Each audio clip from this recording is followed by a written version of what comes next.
1교시에 한 말 중에 이해 안 되는 말이 있어요? 이해는 되죠? 네.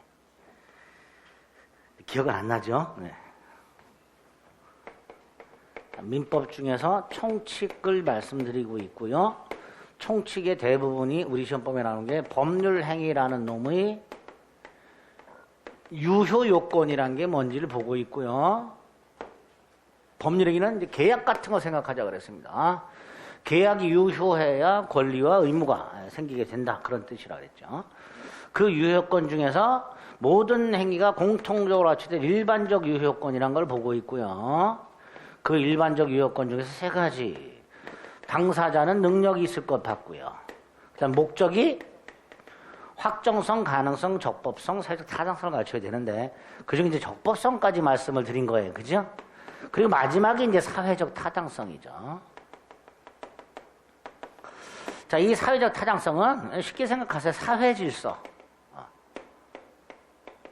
당사자가 법을 위반하진 않았지만, 법을 위반한 건 아니지만, 전체 사회 질서 측면에서 이건 해서는 안 되는 거, 그런 걸 말하게 됩니다. 자, 이 사회적 타당성 와서 우리 민법이, 이건 제 몇 조라는 기호입니다. 103조 이렇게 되겠죠. 요게 반사회 질서 행위는 무효로 만들어 놨고요. 반사회 질서 행위. 사회 질서에 반하는 행위, 무효. 이렇게 만들어 놨고요. 그 다음에 104조 불공정한 행위라고 해서요. 요거는 또 무효로 이렇게 만들어 놨어요. 그래서 결과적으로 당사자가 의사능력, 행위능력을 갖춘 상태에서 목적이 확정되어 있고 행위 당시 실현이 가능하며 법을 위반하지 않았다 하더라도 최종적으로 사회 질서에 비춰봤을 때 허용될 수 없다면 이 행위는 무효로 하겠다 해서 마지막으로 만들어 놓은 게 반사회 질서야. 다만 우리 민법은 어떤 행위가 반사회 질서 행위인가를 따로 규정하고 있지를 않아요. 그래서 이 반사회 질서에서는 제일 중요한 게 각과 을이 어떤 행위를 했을 때 이게 반사회 질서 행위냐 아니냐 이걸 판단하는 게 아주 중요해요. 실제로. 그런데 이게 판단하기가 쉽지 않아요. 어떤 사람들은 아이 그거는 반사회 질서 행위지 이렇게 얘기하는 사람들이 있고요. 어떤 사람은 아이 그 정도는 할 수 있지. 우리 사회에서 신문기사 가끔 나오는 거 보면 진상짓 하는 사람들이 있잖아요. 그죠? 그거 사람들이 봤을 때 아유 저러면 안 되지 하고 하는 사람들이 있고 에이 저 정도는 봐줄 수 있지 뭐. 이렇게 된다면 사회 질서라는 것 자체가 그렇단 말이에요. 기준이 애매하기 때문에 어떤 측면에서 바라보면 사회 질서에 위반하는 것 같기도 하고 어떤 측면에서 뭐 아닌 것 같기도 하고 이런 것들이 생긴단 말이죠. 이제 그럴 때 당사자들이 다툴 거란 말이지. 이건 반사회 질서에서 내 생각은 아닌 것 같아. 그럼 최종적으로 누가 결론을 내려줘야 된다 그랬어요? 대법원. 대법원이 이거는 반사회 질서이다. 이건 아니다. 이렇게 판결해 준 것들이 있어요. 그런 것들을 여러분들이 나중에 대법원 판례를 통해서 확인하셔야 돼요.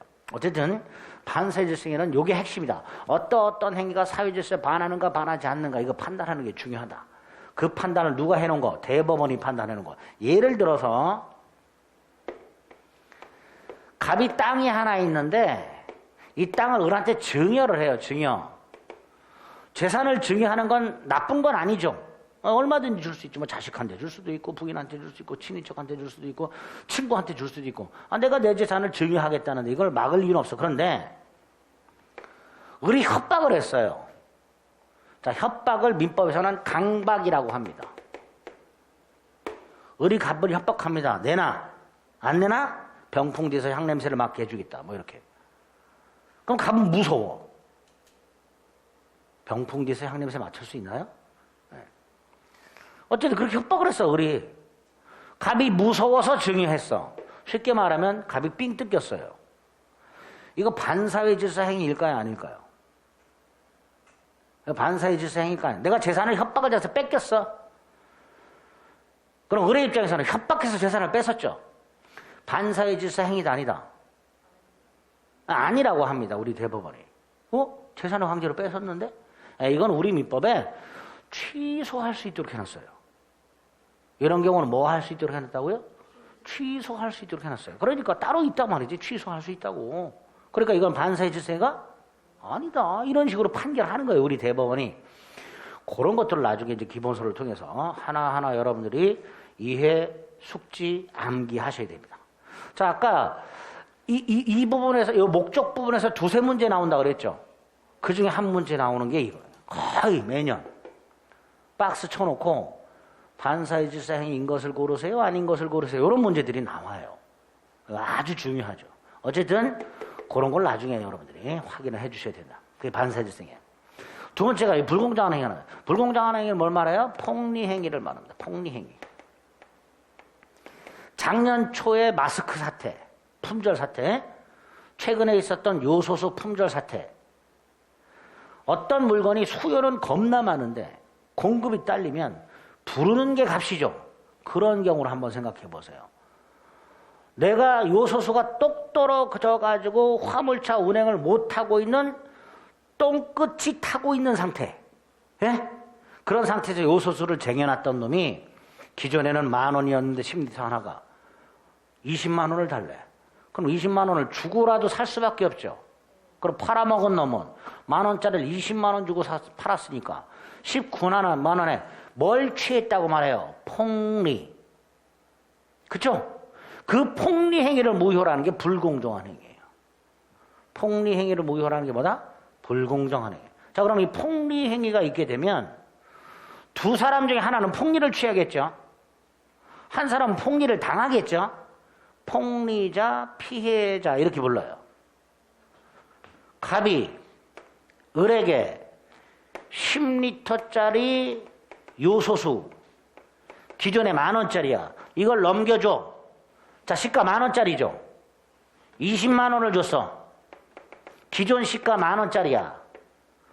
그런데 얘가 요소수가 똑 떨어져 있는 똥끝이 타는 상태에서 20만 원을 주고 샀어.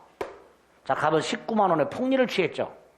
갑이 폭리자, 을이 피해자 이렇게죠. 자, 그럼 지금 요소가 똑 떨어져 있어. 똥끝이 타는 상태라 그랬죠. 그걸 궁박. 뭐라고 한다고요? 궁박. 예? 궁박. 궁박이라고. 이렇게 피해자의 급박한 상태를 이용해서 폭리를 취하는 경우를 무효로 하는 게 뭐다? 불공정한 행위다. 이렇게 반사회 질서 행위에 관해서 두 가지 조문이 있더라. 103조 반사회 질서 행위 무효. 그 중에 폭리 행위 따로 104조에서 무효. 이렇게 법률행위가 유효하려면 행위 당시 네 가지 요건을 갖춰야 된다. 그 중에 네 번째 요건이 핵심이다. 반사회 질서 행위 103조, 104조. 이렇게 머릿속에 딱 틀을 잡아 두셔야 돼. 자, 마지막. 당사자가 능력이 있고 목적의 확정성, 가능성, 적법성, 사회적 타당성을 갖췄어. 그 다음 갖춰야 될 요건을 생각해야 됩니다. 자, 여기서 또 중요한 개념이 나와요. 의사 표시라는 개념이 나와요. 자, 아까 법률 행위는요, 행위한 자가 원했던 대로 그 결과가 생긴다 그랬죠. 그죠? 행위자가 원했던 대로 권리를 취득한다 그랬어요. 아까 제가 어떤 예를 들었어요? 을이 갖고 A 토지 매매 계약을 합니다. 그래서 을이 A 토지 소유권을 취득해요. 이 A 토지 소유권, 을이 원했던 권리죠. 그죠? 이렇게 당사자가 원했던 대로 권리를 취득하는 행위를 법률행위라고 한다 그랬고요. 자, 여기서 법률행위. 원했던 대로 결과가 생기려면 원하는 게 있어야 되죠. 을의 입장에서 저 A 토지 소유권을 취득해야 되겠다. A 토지 소유권을 손에 넣어야 되겠다. 원하는 게 일단 있어야 되겠지. 그게 원하는 걸 의사라고 해요.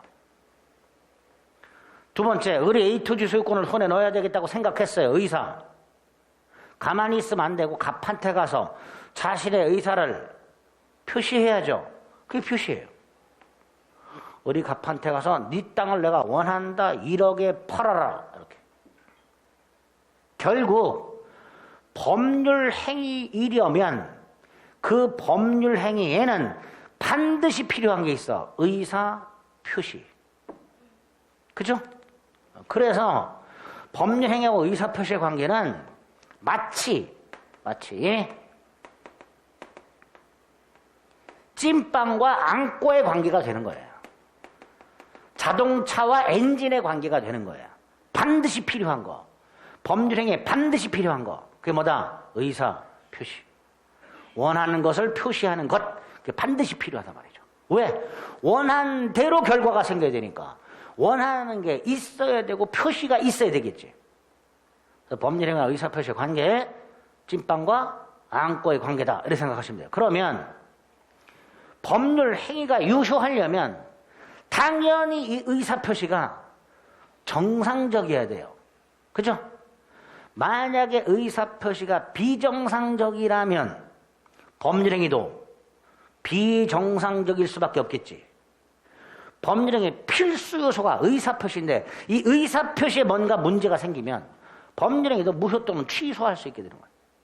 그러니까 법률행위가 유효하려면 그 필수 요소인 의사표시가 어떤 요건을 갖춰야 되는가가 마지막으로 나오게 되는 거예요. 자, 이때 이 의사표시가 어떤 요건을 갖춰야 되는가? 첫째가 의사하고 표시가 일치해야 돼요. 일치. 의사하고 표시가 일치. 당연한 거죠. 내가 집에 국간장이 똑 떨어져서 국간장을 사러 마트를 갔어. 의사가 뭐예요? 국간장 사야지. 그죠? 사가지고 집에 와서 사용하려고 딱 봤더니 진간장이야. 그럼 나는 분명히 마트에 국간장을 사러 갔는데 계산대에는 뭘 올려놨던 거예요? 진간장 올려놨던 거죠. 다시 말해서 진간장을 표시한 거야. 나는. 의사는 국간장인데 진간장을 표시한 거야. 그러니까 내 손에 국간장이 있어 없어? 없어. 진간장이 있어요. 내가 원한 걸 손에 못 넣는 거야. 그죠? 그러니까 당연히 상식적으로 이게 일치해야지. 그래야 내가 원한 걸 손에 넣죠. 당연한 거죠. 의사표시가 일치. 두 번째,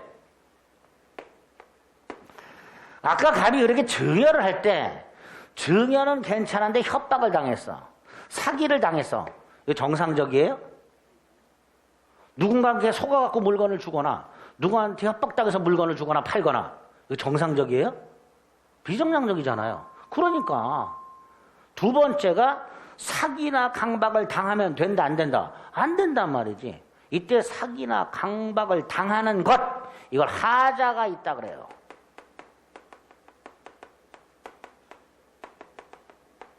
이게 없어야 돼요.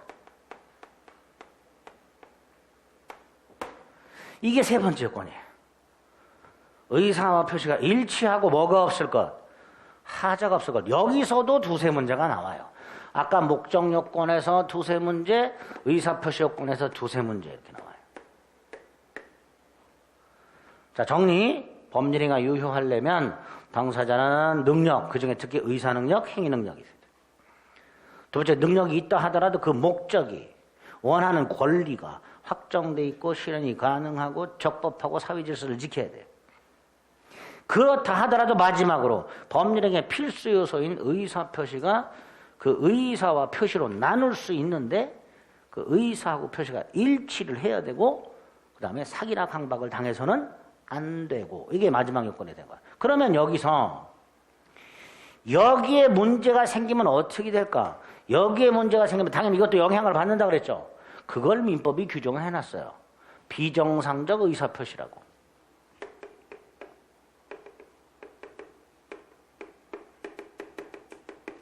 자, 그럼 비정상적 의사표시라는 건 어떤 게 있을까? 두 가지가 있는 거예요. 하나가 의사하고 표시가 불일치하는 거. 아까 진간장 사러 갔는데, 국간장 사러 갔는데 엉뚱하게 진간장 사온 거 이런 거. 에?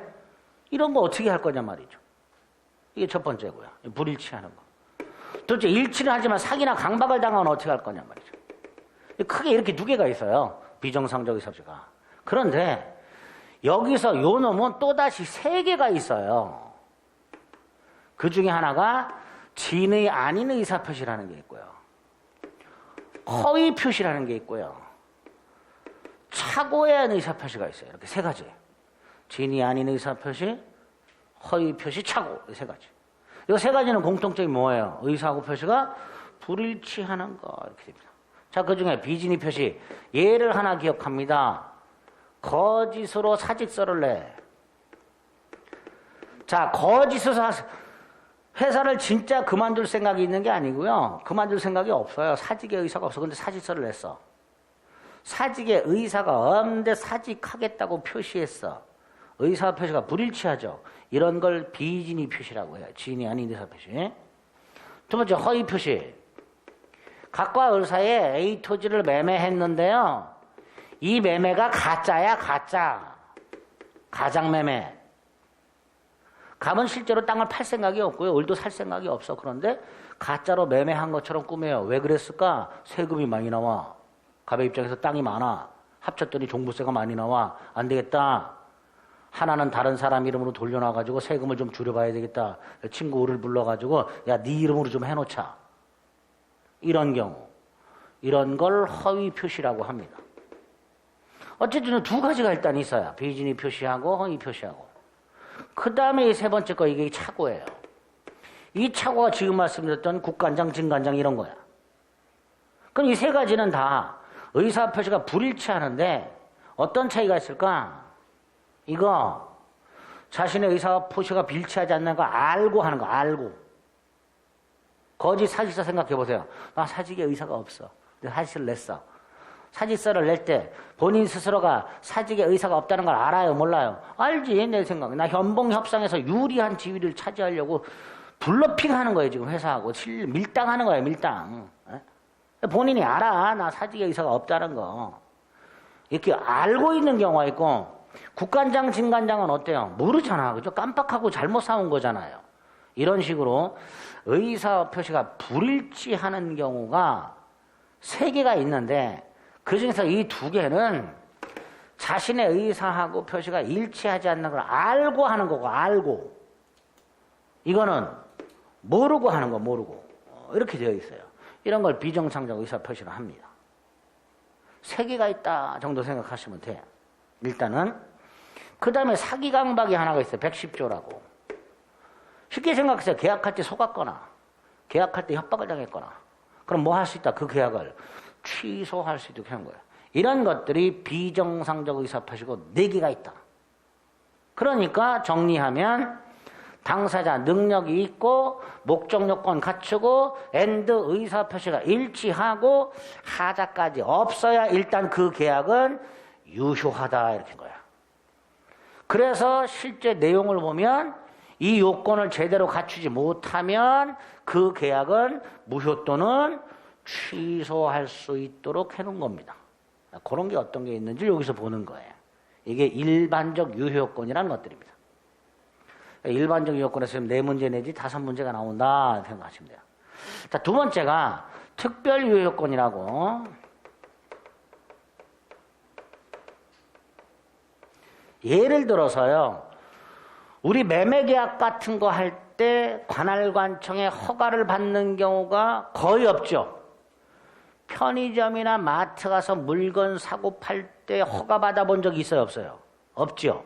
그죠? 그러니까 매매계약과 같은 계약을 할 때는 굳이 관할관청 가서 허가를 받을 필요가 없어요. 그런데 토지거래 허가구역이라는 거 보신 적 있죠? 토지거래 허가구역에서 토지를 거래할 때는 허가를 받아야 돼요.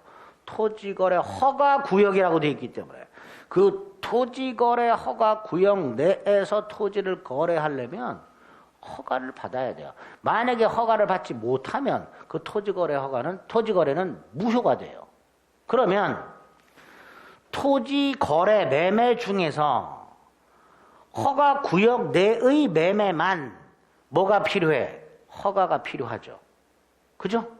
그러니까 토지거래 허가구역 내의 토지거래 허가는 그 허가구역 내의 토지거래에만 필요한 무슨 요건? 특별유효요건이 되는 거예요. 어떤 특정한 행위에만 필요한 요건. 그걸 특별유효요건이라 합니다. 자, 여기서 중요한 대리라는 제도가 나와요. 특별유효요건의 첫 번째, 여기서도 2문제 내지 3문제가 나와요. 대리. 대리가 뭐냐 도대체? 남이 계약을 대신해 주는 거. 이걸 대리라고 생각하시면 돼요. 자, 갑이 땅을 팔아야 돼. 직접 파는 게 보통이겠죠. 지가 직접 계약 당사자가 돼서 계약을 하는 게 보통일 거예요. 그런데 갑이 을한테 부탁을 해.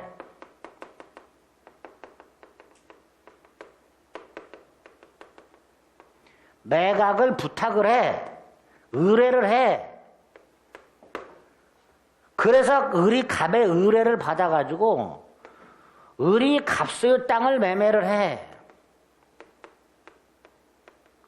자, 이때 을 계약을 했죠.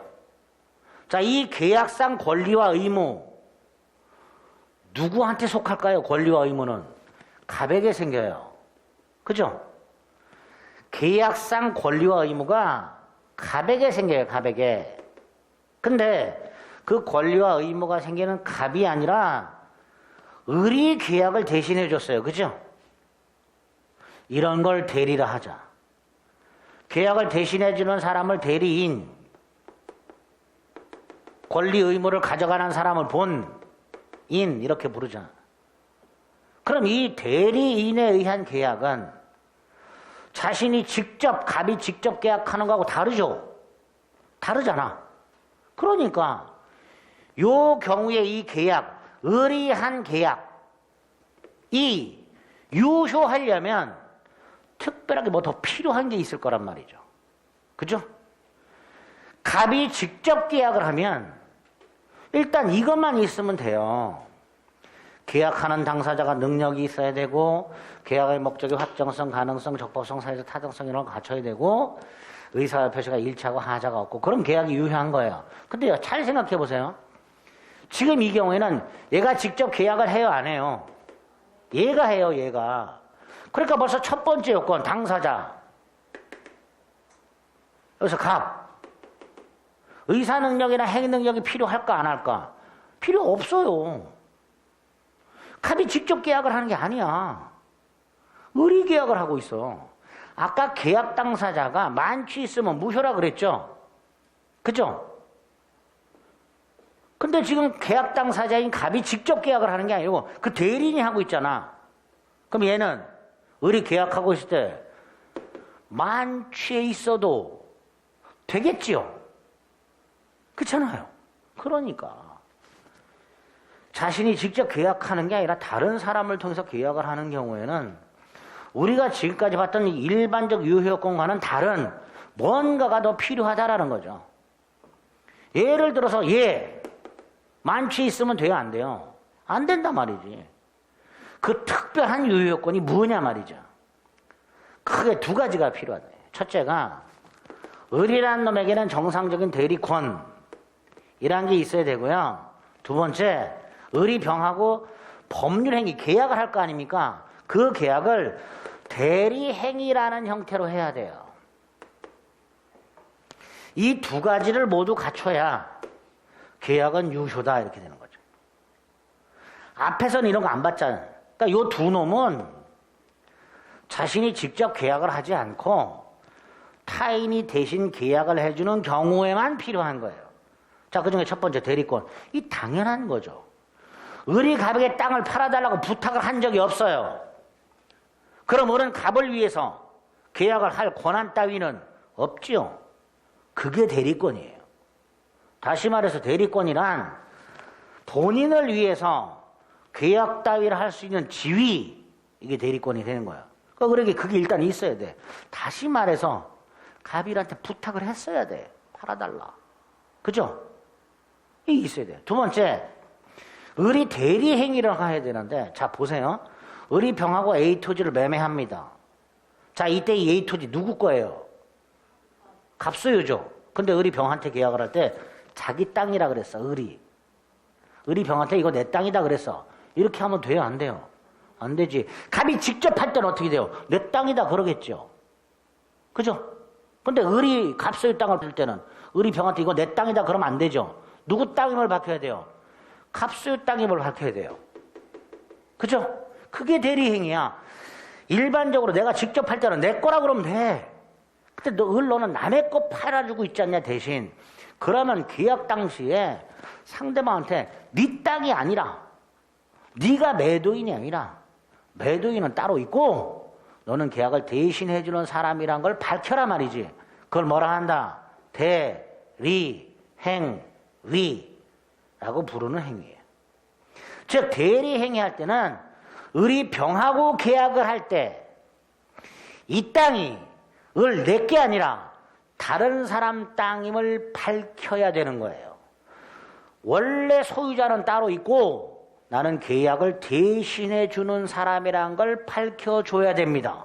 그런 걸 본인을 위한 것임을 표시해라 이렇게 돼요. 그러니까 만에 하나 대리권이 없는데 대리행위를 해버렸어. 갑에게 권리의무가 생길 리가 없을 것이고요. 대리권은 가지고 있는데 자기 땅인 것처럼 팔았어. 을이. 이것도 대리행위라 할 수는 없는 거단 말이죠. 그러니까 그럴 때 어떻게 처리할까의 문제가 생기는 거예요. 그런 경우에. 그래서 그 중에서 특히 이 두 가지가 다 필요한데 만약에 을이 대리권이 없는데 대리행위는 한 경우 이거 어떻게 처리할까요? 문제가 아주 심각해집니다. 아버지 땅을 몰래 갖다 팔아먹는 후레자식 놈 생각하십니다. 드라마 같은 데서 많이 보죠. 아버지 땅 몰래 팔아먹고 도박자금으로 날리고 이런 놈들 많이 보잖아. 그럼 이거를 무권대리라고 합니다. 무권대리. 대리에서 핵심이 무권대리거든요. 무권대리. 어쨌든 특별유효권 중에 대리라는 제도가 있더라. 대리. 대리는 계약을 직접 하지 않고 타인이 대신해주는 형태다. 그때 그 행위가 계약한 사람이 아니라 본인에게 발생하려면 효과가 어떤 식으로 해야 되는가? 두 가지를 갖춰라. 대리권이 있고 대리행위가 있고 특히 대리행위는 뭘 말한다? 다른 사람을 위한 행위란 걸 밝혀라. 값의 땅임을 밝혀라. 그리고 만약에 대리권이 없이 대리행위를 해버렸다. 이걸 뭐라 부른다? 무권대리. 이거 어떻게 처리할 것인가? 이런 내용들이 나오게 됩니다. 그래서 대리에 가면 크게 요게 하나 나오고요. 대리권, 대리행위. 무권대리라는 게 아주 나와요. 그 다음에 조금 하나 독특한 게 하나 있어요. 갑이 을에게 땅을 팔아달라고 부탁을 했어요.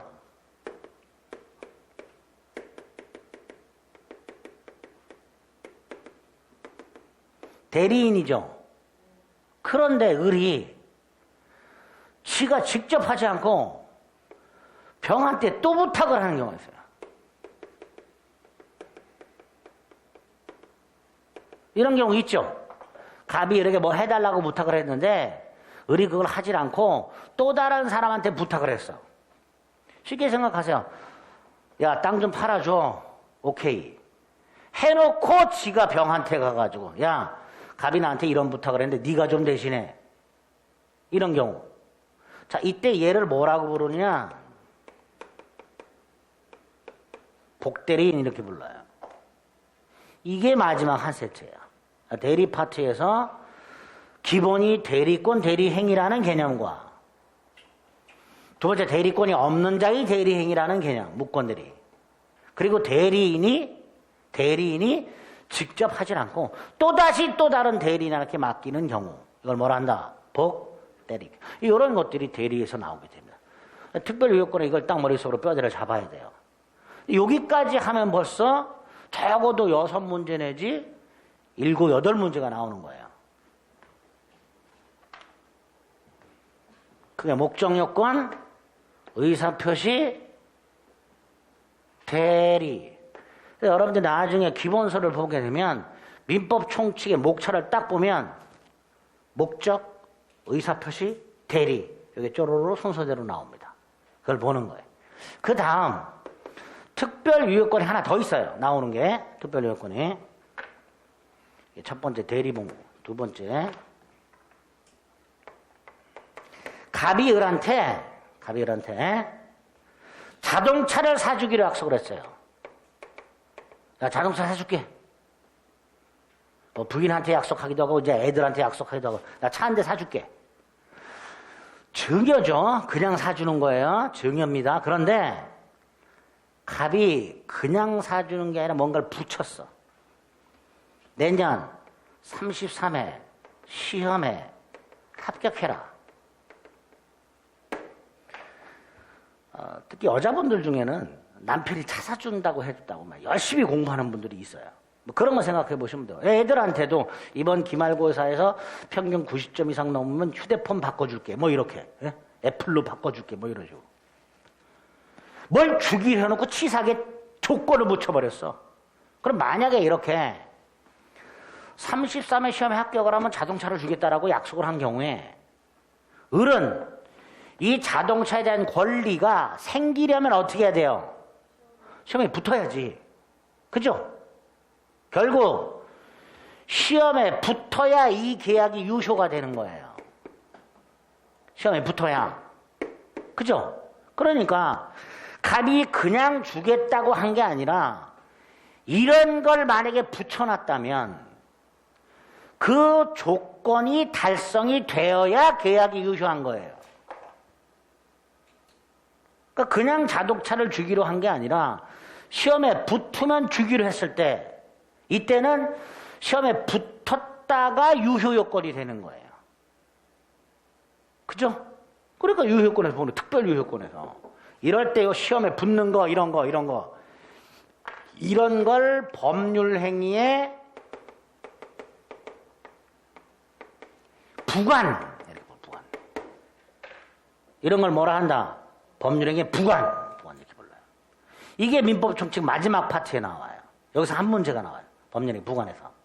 자, 근데 이 부관 오늘 두 가지 개념만 생각해 봅니다. 첫째가 갑은 지금 우리가 33회 시험에 합격하면 자동차를 주기로 했죠. 자, 이런 경우 갑이요. 아들이 하나 있는데 미성년이에요. 18세. 근데 면허증을 땄어요. 면허증을 따자마자 아버지한테 차를 내놓으래. 후레자식 놈이죠.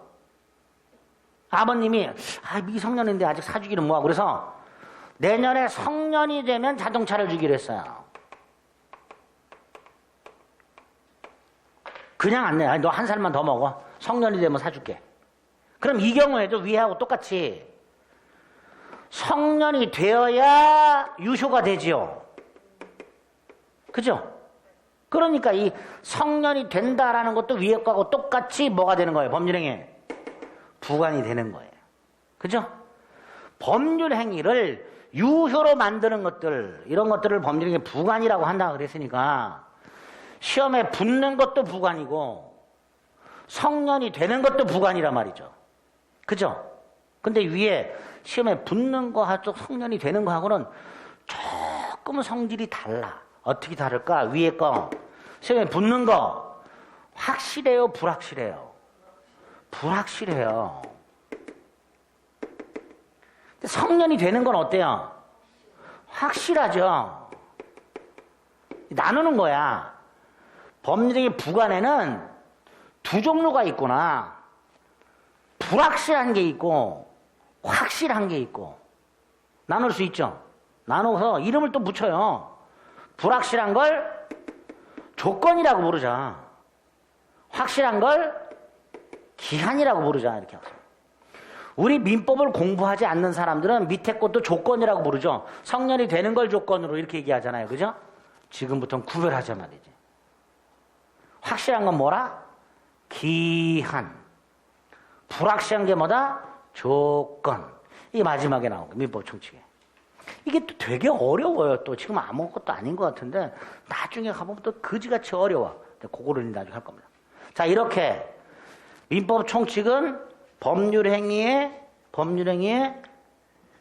유효 요건이 뭐냐를 보고 있고 그 유효 요건은 크게 네 가지를 쪼개서 보는 거예요.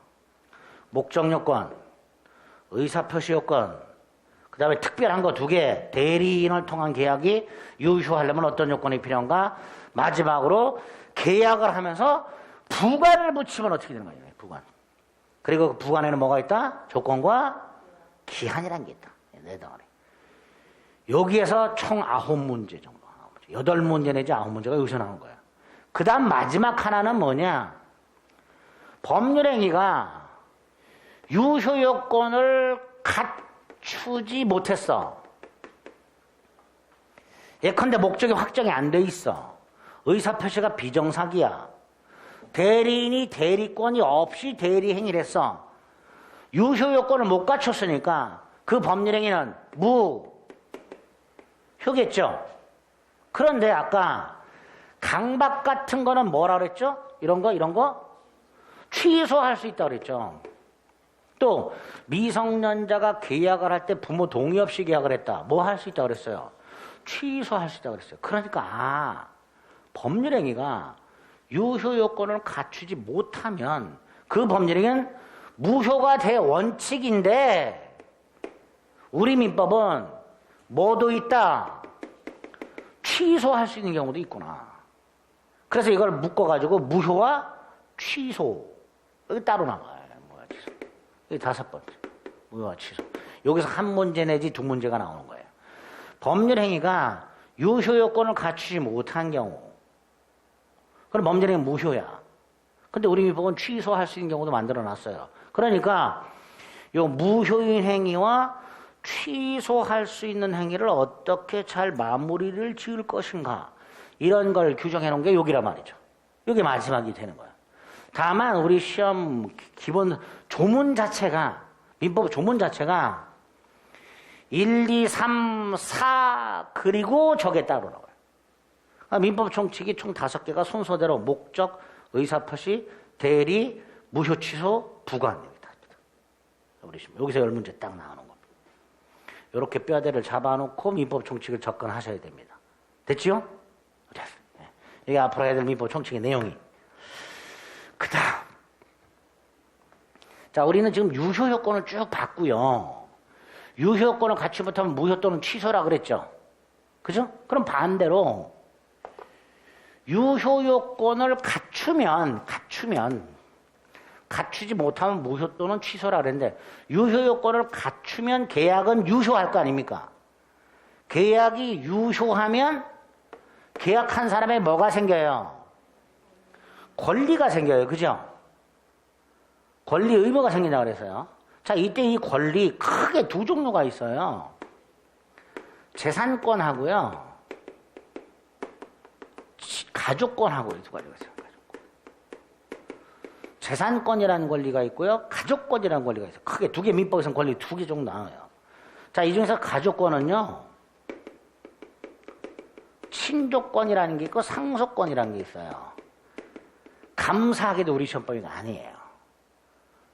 반면에 재산권은 2개가 있어요. 물권하고 채권이 나와요. 그러니까 민법 총칙 다음에 나오는 파트가 뭘까요? 이게 순서대로 나와요. 총칙에서 법률행위가 유효한지 아닌지를 판단하자. 유효하지 않다면 무효 또는 취소할 수 있다. 이게 한 갈래로 가는 거고, 유효하다면 뭐가 생긴다? 권리와 의무가 생긴다. 그때 그 권리가 뭐가 있느냐? 총 4가지. 그래서 민법 총칙이 총 5개 장으로 편으로 나눠져 있어요. 총칙, 물권편, 채권편, 친족편, 상속편 이렇게. 민법이. 그 중에 총칙 제일 먼저 나오고 2번째가 물권편 나오고 3번째가 채권편이라고 그랬죠. 이 채권편 중에서 따로 뭐만 시험에 나오는 거예요? 계약만 나오는 거예요. 계약만. 채권을 발생시키는 법률행위의 대표 중 계약이란 말이죠. 이게 이제 시험 범위가 되는 거예요. 여기까지. 이게 2번째 시험 범위고, 여기 이제 3번째 시험 범위. 첫 번째는 총칙이라. 총칙은 어떤 내용인지 지금 말씀을 드렸고요. 그 다음에 이제 나오게 되는 물권이 뭔지 쭉 살펴보는 거예요. 자, 이때 물권. 법률행위가 유효하게 되면 당사자가 취득하는 권리. 아까 계약을 통해서 채권이 생긴다고 그랬죠. 그걸 이행한 경우로 한번 생각해 보세요. 매매 계약을 먼저 해.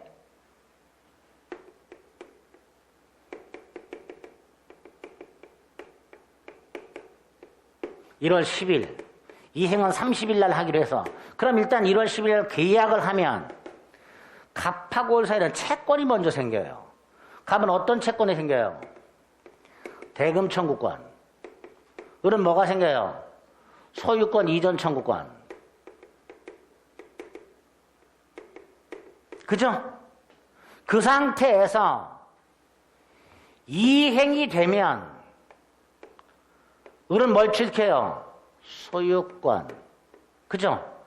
이게 물권이에요. 그래서 계약을 하면 먼저 채권 채무가 생기고 그걸 이행을 하면 궁극적으로 취득하는 권리가 있어. 그 중에 하나가 뭐예요? 물권이라는 권리를 취득하게 되는 거예요. 논리 순서로 이렇게 되는 거예요. 자, 그 중에서 당사자가 계약 등을 통해서 최종적으로 취득하는 재산권이 뭐냐? 물권이란 말이죠. 이 물권에 관한 내용이 14문제가 나온다 그랬습니다.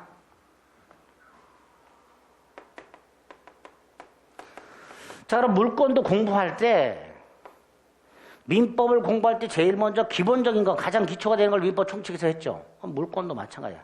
세부로 들어간 다음에 개개의 권리를 보기 전에 총론 부분에서 공통적인 걸 먼저 본단 말이죠. 물권법 총론이 나오고요. 강론이 나온다 그래요. 강론에는 세부적인 권리가 나온다 그랬죠. 아까 잠깐 말씀 점유권, 소유권, 지상권 이런 권리가 어떤 권리인지가 나오는 거예요. 그런 것들을 공통적으로 포함하고 있는 내용이 총론에 나옵니다. 이 총론에 가면은 물권법의 아주 기초가 되는 부분이 나와요. 이거를 물권 일반론 이렇게 불러요. 그리고 물권이 변동되는 게 나와요. 물권법 총론 부분에는 물권의 기초와 물권의 변동 두 가지 파트가 나옵니다. 자, 여기서 물권의 변동이 뭐예요? 권리 변동. 그죠? 누군가 권리를 취득해. 소유권이 변동됐죠? 이렇게 을이 소유권을 취득하면 소유자가 바뀌었죠? 변경. 그리고 갑은 소유권을 넘겨줬으니까 소유권을 상실했죠? 갑의 입장에서는 소유권이 소멸. 소유권이 갑에서 을로 변동. 매매계약 같은 법률 행위를 하고 그걸 이행을 했더니 그 결과 누군가는 물권을 취득하고 누군가는 물권이 소멸하고 결과적으로 물권이 변경이 되고 이렇게 되죠. 요거를 싸잡아가지고 변동이라고 부르는 거예요. 그래서 물권의 변동이란 물권의 취득, 변경, 소멸이 되는 거예요. 그리고 그 원인이 뭐예요? 각과세 매매, 계약. 그 아까 말씀드렸듯이 법률 요건, 법률 효과 이렇게 됩니다. 또 나오는 거예요. 물권법. 변동 부분에. 그럼 이제 기초는 뭐냐? 말 그대로 물권을 공부하기 위해서 기본적인 거, 물권이 도대체 뭐냐? 물권은 누가 취득하느냐? 물권은 무엇을 대상으로 하느냐? 물권에는 어떤 종류가 있느냐? 마지막으로 점유권, 소유권, 지상권, 지역권, 전세권, 유치권, 질권, 저당권 같은 물권들의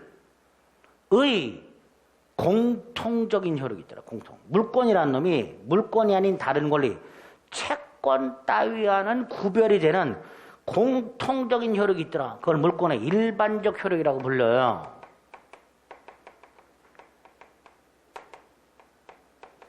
기초부는 이렇게 5개가 나와요. 그 중에서 감사하게도 이 3가지는 우리 시험 범위가 아니에요.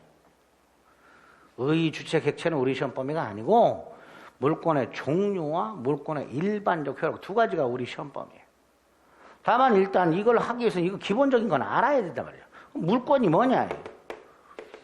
물건을 땅이 됐든 건물이 됐든 책이 됐든 자동차가 됐든 그 물건을 사용하고 수익하고 처분하는 권리를 말하는 거예요. 이때 사용, 수익, 처분을 다 할 수 있는 게 소유권이고 그중 일부만 할 수 있는 게 제한물권이고 이렇게 되는 거죠. 어쨌든 물권이란 물건을 사용, 수익, 처분하는 권리 이렇게 됩니다. 그런데 이 물권과 이건 어떤 다른 점이 있는가? 이거 오늘 미리 좀 생각해 보셔야 돼요. 물권은 이렇게 물건을 사용, 수익, 처분하는 권리인데 그럼 채권은 뭐냐? 채권은 채권자가 채무자에게 뭐뭐를 하라. 요구하는 권리예요. 요구하는 권리. 이게 채권이에요. 다시 한번 물권은 사람이 물건을 사용 등 하는 권리가 물권이고, 즉 물건에 대한 권리고, 반면에 채권은 채무자라는 사람이, 채권자라는 사람이 채무자라는 사람한테 돈을 갚아라. 돈을 갚아라. 꿔준 돈 갚아라. 여러분이 이정환이에게 민법을 강의해라. 이런 식으로 사람이 사람에게 뭐뭐 하라 라고 청구하는 권리가 뭐다? 채권이다. 자, 여기서 어떤 중요한 차이점이 생기느냐. 자, 물건은 물건을 사용하죠. 근데 누가 와서 방해해. 그 방해하는 사람이 누구든 나는 이건 내 거다 라고 주장할 수 있죠. 그죠? 내가 책을 돈을 주고 샀어. 내 거야. 공부하고 있는데 누가 와서 방해를 해. 그 방해하는 사람이 대한민국에 누가 오든지 간에 엄마 이거 내 거야. 엄마 방해하지 마. 라고 할 수 있죠. 그 말은 물권이란 권리는 누구에게나 주장할 수 있고 행사할 수 있어요. 이걸 절대적 권리라고 그래요. 누구에게나 주장할 수 있다. 누구에게나. 물권은. 근데 채권은 보세요. 을이 갑에게 돈을 꿔준 경우 누구한테 가서 돈 갚으라 그래야 돼요? 갑한테만. 대한민국 아무한테나 가서 채권을 행사할 수 있어요? 없어요? 돈 갚아 할 수 있어요? 없어요? 없지. 자, 여러분들이 갖고 있는 이정환이에 대한 강의하라는 채권, 민법을 강의하라는 채권, 누구한테만 행사할 수 있어요? 저한테만. 그죠? 박상우 선생님한테 민법 강의하라고 할 수 있어요? 없어요? 없단 말이지. 저한테 개론 강의하라고 할 수 있어요? 없어요? 없단 말이지. 그 말은 채권은 누구한테만 주장하고 누구한테만 행사할 수 있다. 특정한 채무자한테만 주장할 수 있고 특정한 채무자에게만 행사할 수 있다. 이렇게 되겠죠. 상대적 권리.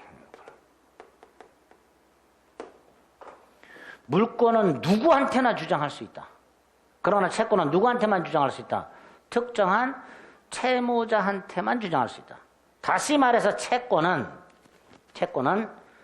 특정한 채무자가 아닌 제3자, 이 사람한테 채권을 주장, 행사할 수 있다 없다? 없다. 여기서 개념, 용어 하나 꼭 기억하셔야 됩니다. 권리를 갖고 있는 자가 그 권리를 특정 상대방이 아닌 제3자에게 주장하거나 행사할 수 있는 것을 대항력이라고 불러요. 뭐라고 부른다고요? 대항력. 그런데 채권은 특정한 채무자한테만 주장할 수 있다고 그랬죠. 그러니까 채권은 이렇게 말할 수 있죠. 채권은 대항력이 없다. 이렇게 말할 수 있죠. 근데 물권은 어때요? 기본적으로 대항력이 있는 거예요. 물권은. 기본적으로. 이런 차이가 있는 거예요. 자, 물권의 개념. 물건을 직접 사용하기 때문에 누구에게나 주장 행사할 수 있는 권리다. 절대적이다. 반면에 채권은 특정한 채무자한테만 주장할 수 있다. 상식적으로. 나한테 돈을 꿔가지도 않은 사람한테 가서 돈 갚아 할 수는 없으니까. 그죠? 그걸 뭐라 한다? 채권은 대항력이 없다. 이렇게 말을 하게 됩니다. 이렇게 물권과 채권이 어떻게 다른가를 머릿속에 일단 딱 기억하세요. 이거 꼭 기억해 두셔야 됩니다. 이거 기본 틀입니다. 자, 권리의 주체는 아까 인이라 그랬고요. 인은 둘이 있었죠. 자연인과 법인. 자, 물권의 객체는 물건이고요. 이 물건도 우리 시험법이 아닙니다. 다만 이 물건을 분류해 놓은 게 있어요. 부동산, 동산, 주물과 종물, 원물과 화실. 이렇게 우리 민법은 나눠놨어요. 감사하게도 우리 시험법이 아니에요. 아닌데 물건의 분류 중에서 요거는 좀 구별하셔야 돼요. 특히 부동산은요. 학개론에서도 공부하시죠. 부동산이 뭐냐 해가지고 뭐 법률적 개념의 뭐 부동산이 있고 뭐 많잖아요, 그죠? 자, 민법에서는 딱 민법상 부동산이에요. 민법상 부동산, 동산을 구별할 수 있어야 돼요. 먼저 동산은요,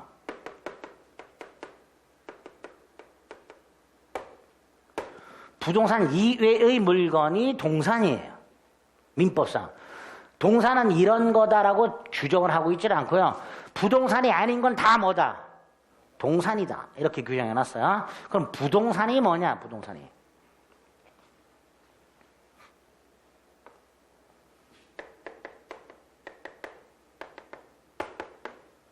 토지하고요. 그 정착물이 부동산이에요. 토지와 정착물이 부동산입니다. 우리 민법 99조 1항. 토지 및 그 정착물은 부동산으로 한다. 자, 여기서 땅이 뭔지는 아시죠? 정착물이 뭘까요? 말 그대로 토지에 단단히 고정되어 있는 물건이겠죠. 그 중에 대표 중에 뭐가 있어요? 건물이 있겠죠. 그죠? 근데 건물만 있는 게 아니라 나무 같은 것도 있죠. 그죠? 그런 건 건물 이외의 정착물이 돼요. 이 중에서 부동산에 해당되는 건 요것만이에요. 결국 우리나라에서 부동산이란 건 토지하고 건물이에요. 별도의 부동산이에요. 그래서 토지 소유권 따로 있고 건물 소유권 따로 있는 거예요. 반면에 이거는 어떻게 될까요? 토지의 일부입니다. 이게 원칙입니다. 건물 이외의 정착물은 뭐라고요? 토지의 일부. 건물 이외의 정착물은 토지의 일부. 그래서 우리나라에서 부동산이란 토지하고 건물, 토지하고 건물.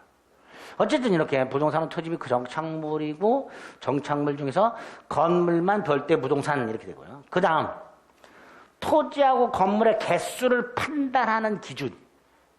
토지는 개수를 어떻게 판단할까요? 필. 1필, 2필 이런 식으로. 한 필지 땅이 하나. 이렇게 필 단위로 판단해요. 토지는. 건물은 네? 한 채, 두 채. 네, 동으로 판단해요. 동. 건물 한 채, 건물 두 채가 아니고요. 건물 한 동, 그다음에 뭐 건물 두 동 이런 식으로 동 단위로 판단합니다. 어쨌든 우리나라에서 토지와 건물이 독립한 부동산이고 토지는 필 단위로 판단하고 건물은 동 단위로 판단한다라고 생각하시면 돼요. 그 다음에 두 번째, 물권은 물건을 사용수익 처분하는 권리라 그랬죠. 그죠? 이때 내 물건, 다른 사람이 내 물건을 나의 허락 없이 사용할 수 있어요, 없어요? 없죠, 우리 상식적으로.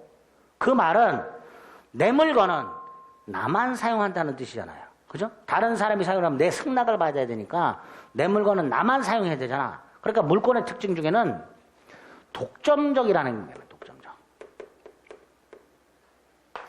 다른 사람의 동의나 승낙을 받을 필요 없고 내가 내 물건을 나만 사용하는 게 원칙이에요. 다른 사람이 사용하려면 나의 허락을 받아야 돼. 결국 물권의 특징 중에 하나가 뭐예요?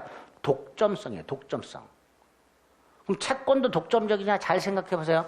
여러분이 이정환에서 갖고 있는 민법을 강행하라는 채권 독점적이에요? 어느 한 분이 저한테 와서 자기한테만 독점적으로 민법 강행하라고 할 수 있어요? 없어요? 없잖아. 그러니까 채권은 동일한 내용의 채권이 비독점적으로 독점적이지 않고 여러 개가 존재할 수 있는 반면에 물권은 독점성을 특징으로 하는 거예요. 자, 물권이 독점적이려면요. 물건이 하나예요. 물건이 몇 개여야 돼요? 하나여야 되죠. 요게 나오게 됩니다. 물건에서. 물건의 뜻이 이거고요. 그 물건의 특징 중에 하나가 독점성이고요. 그 독점성 때문에 물건이 하나라면 물건도 몇 개? 하나여야 된다라는 게 원칙이 나오게 됩니다. 그걸 일물권, 일물권, 주의 이렇게 부르는데 줄여가지고 일권주의 이렇게 불러요. 일권주의. 그런데 그런데 아까 건물은 동 단위로 판단한다 그랬죠? 자, 아파트가 있어요. 101동. 건물 하나죠? 소유권 몇 개 해야 돼? 1동. 1소유권이어야 되죠? 그런데 아파트 같은 경우는 각 호마다 소유권이 있죠? 101호 소유권, 102호 소유권, 103호 소유권. 그죠? 각 호마다 소유권이 있어. 다시 말해서 한 동 건물인데 소유권이 여러 개가 있어. 그죠? 그러니까 이게 원칙인데 예외가 있네. 그죠? 한 동 건물인데도 소유권이 여러 개 있네. 일물 일권주의가 원칙이고 그 예외가 나오게 됩니다. 여기서 시험에 또 간혹 나와요. 자, 물권의 객체는 우리 시험 범위가 아니라 그랬죠. 그런데 그 물권의 객체와 관련해서 요게 우리 시험 범위예요. 일물 일권주의와 그 예외. 예? 자, 그러면 법률행위가 유효하면 취득하는 권리 중에서 재산권 중 대표적인 물권이라는 게 있는데 그 물권은 이렇게 두 개의 파트로 있고 강론은 가가지고 개개의 물권이 뭔지만 보면 되니까 크게 어려움이 없는데 이 총론 부분에 물권의 기초와 변동으로 나눠져 있는데 기초 부분에 이런 내용들이 들어있더라. 여기 중에서 이 두 개가 시험 범위인데 요거 우리 시험 범위가 아닌 요 객체 물건 파트에서 일물 일권주의와 그 예외라는 게 나오게 된단 말이죠. 요게 총론에서 첫 번째로 나올 수 있는 것들이야. 일물 일권주의 및 그 예외. 그 다음에 이 두 놈이 이제 먼저 종류와 일반적 결혼, 또 잠시 쉬었다가 말씀을 드리겠습니다.